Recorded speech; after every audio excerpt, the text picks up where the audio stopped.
Hello everybody, welcome back for another video. Hope that you are all doing well and that you are all having a great day. To start things off is news that Apple Pay has integrated Ripple's Interledger protocol.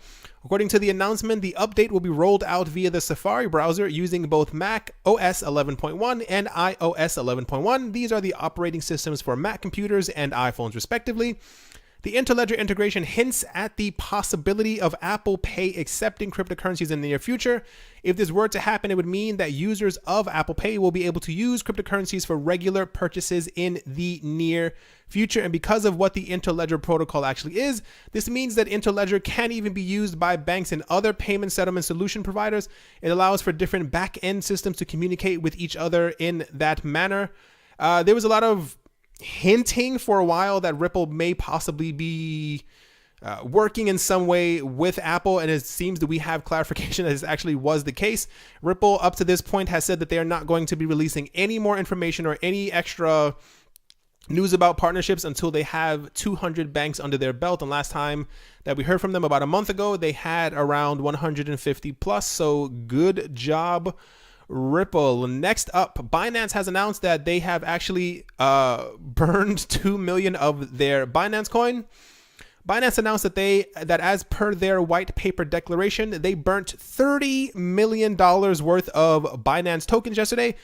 Surprisingly, despite the coin burn, the BNB token was trading at -2% since yesterday and is the only token to be in red among the top 20 coins. I think this might be a couple of hours outdated. We know how quickly the market moves. Binance coin at press time were trading at $13 to a token with a market cap of 1.4 billion and comes in at the 19th of the top 20th coins. Binance officially announced their token burn on their Twitter account and said, Binance third quarterly BNB, that's a really weird symbol, BNB token burn in accordance with our white paper. We have now completed the burn of 2.2 million BNB for the third quarter.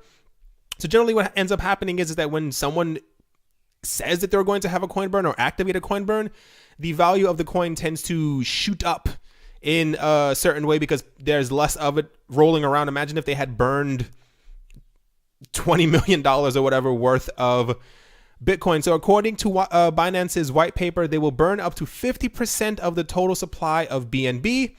With their profits, users will use BNB tokens for trading generally experience a trading fee discount at 50% discount for the first year. I actually prefer Binance, I use Binance and Kraken. I think these are so far the best places. There are obviously other places to trade and have cryptocurrencies, but I think that especially Binance is probably one of the best ones. For those who are interested, I do have a Binance link in the description below if you are interested in trading on Binance.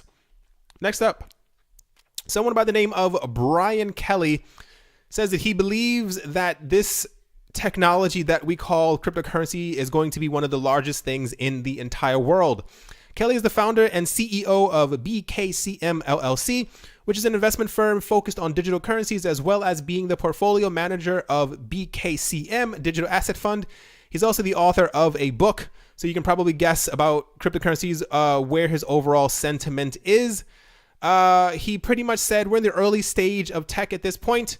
You can remember the internet back in the 1980s. I used to think that we were in the internet in 1995, but after the last couple of months talking to folks, I think we're more like the 1980s.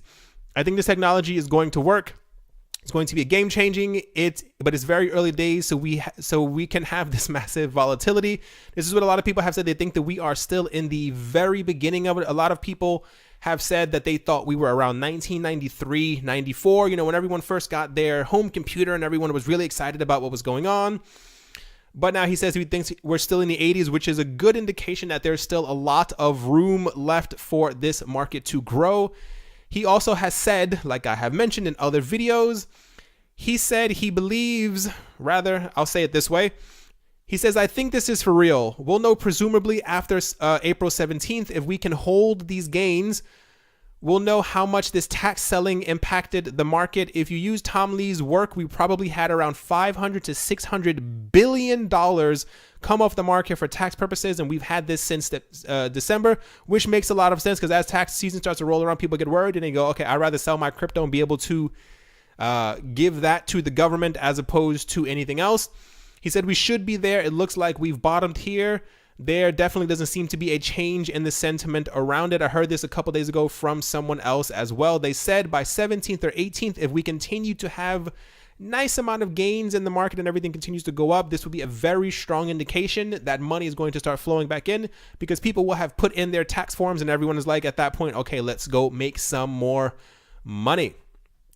Last up, we have news about Germany's #2 stock exchange unveiling their crypto trading app. Not surprised at all. This is what happens when big money wants to get into cryptocurrencies.